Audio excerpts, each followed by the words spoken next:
రాముడి కంటే కృష్ణుడి కంటే ప్రపంచంలో సకల దేవతల కంటే గొప్పవారు ఎవరో తెలుసా? మొఖమాటం లేకుండా చెబుతున్నా, నాకు పక్షపాతం లేదమ్మా.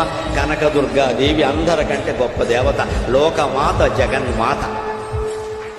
లలితాదేవిని మించినటువంటి భగవత్ శక్తి ప్రపంచం మొత్తం మీద లేదు. ఏ దేవుడి శక్తినైనా మనం సందేహించవచ్చు, కానీ లలితాదేవి శక్తి పరాకాష్ఠ. ఇంకా పరాశక్తి, పరాకాష్ఠ. ఆవిడ అత్యంత శక్తివంతుడు. ఆ శక్తి లలిత పేరు మీద ఉన్న శక్తి, కర్ణుడు ప్రయోగించిన శక్తి సామాన్యం కాదు. ఆ లలితా శక్తి ముందు కృష్ణ శక్తి కూడా పనిచేయదు. ఆయన భయపడ్డాడు. కృష్ణుడు అంటాడు, వాడైపోయి ఇది అమ్మవారి శక్తి, ఇది అమ్మవారి శక్తి. ఎందుకంటే శ్రీరాము లలితాదేవి, శ్రీకృష్ణ శ్యామలాశ్రుడు. రాముడు అంత అందమైన వాడు ఎందుకేంటంటే లలితాదేవి రూపం. శ్రీకృష్ణుడు అంత ఘనకార్యాలు ఎందుకు చేయగలిగాడంటే శ్యామలాదేవి అంశ.